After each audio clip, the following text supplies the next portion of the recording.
Hello ladies and gentlemen, today is September 15th, 2011.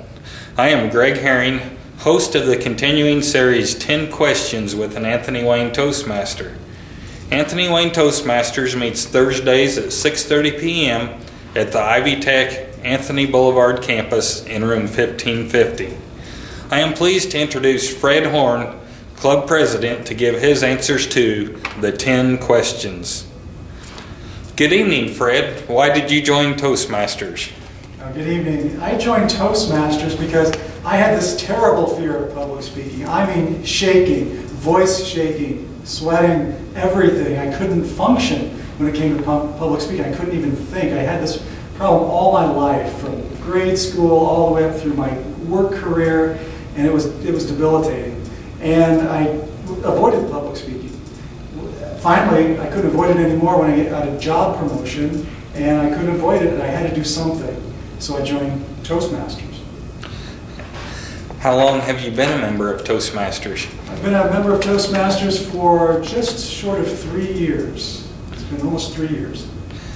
And which club or clubs are you a member of, and what do you like most about them? I am currently a member of only one club, the Anthony Wayne Toastmasters Club. And I love the enthusiasm, I love the positive atmosphere. It's something that you don't necessarily get in your everyday life, is that positive support that we get from our fellow members. And what do you do for a living? I am an accountant for a manufacturing company in Auburn. How have your leadership and communication skills grown since joining Toastmasters? I have grown in many ways, and most of them have been surprising to me, because I joined Toastmasters really because I just wanted to get by. I wanted to be able to sit in a meeting of 10 or 12 people, and when my turn came up to present a point, to not be shaking, to not have my voice go out on me, just feel embarrassed because I was so nervous. So I really just wanted to get by.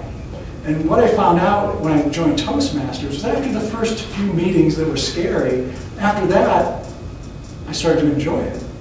And I started to realize that public speaking could be fun, and it could be a good way to be creative.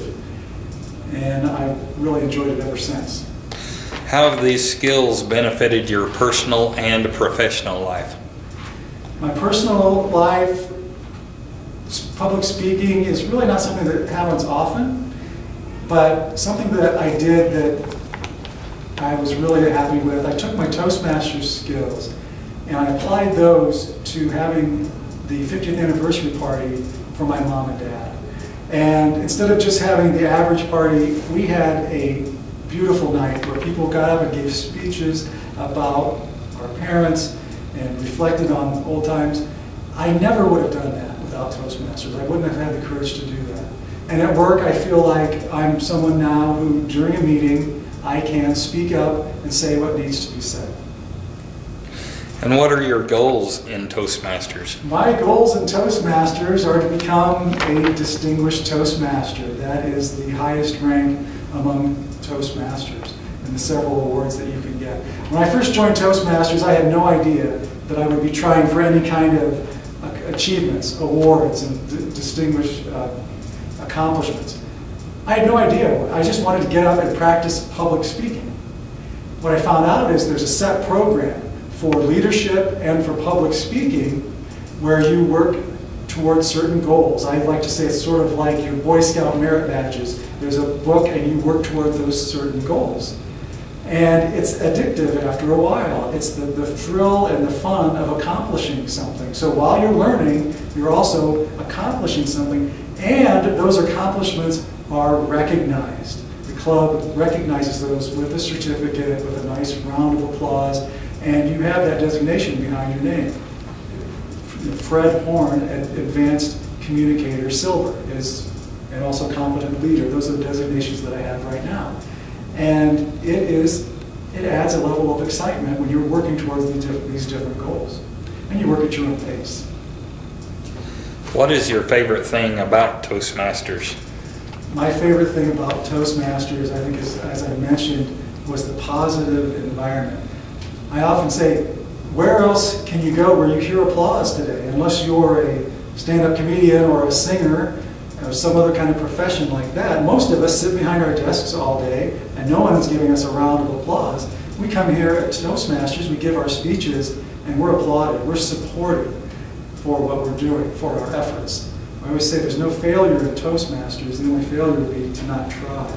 And so anyone who has the courage to get up here and try, they're supported and they're encouraged by the fellow members. It's a positive environment. It's wonderful. What surprised you the most about Toastmasters? What surprised me the most about Toastmasters was that I would enjoy it. I literally had to force myself to pick up the phone to call Toastmasters that first time. And then I had to force myself to get in the car and go to the meeting. And I had to force myself to go to the second meeting. And before long, I was hooked. And I just enjoy it. I just enjoy Toastmasters. And that was surprising.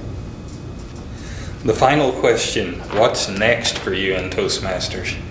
In Toastmasters, I want to try everything and do everything that there is to do. That's been my motto since the beginning.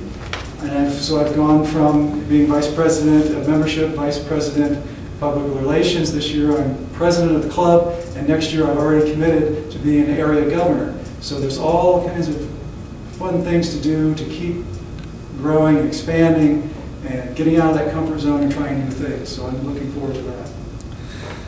Well, this concludes today's 10 questions with an Anthony Wayne Toastmaster. Thank you, Fred, for joining me. Thank you, Greg.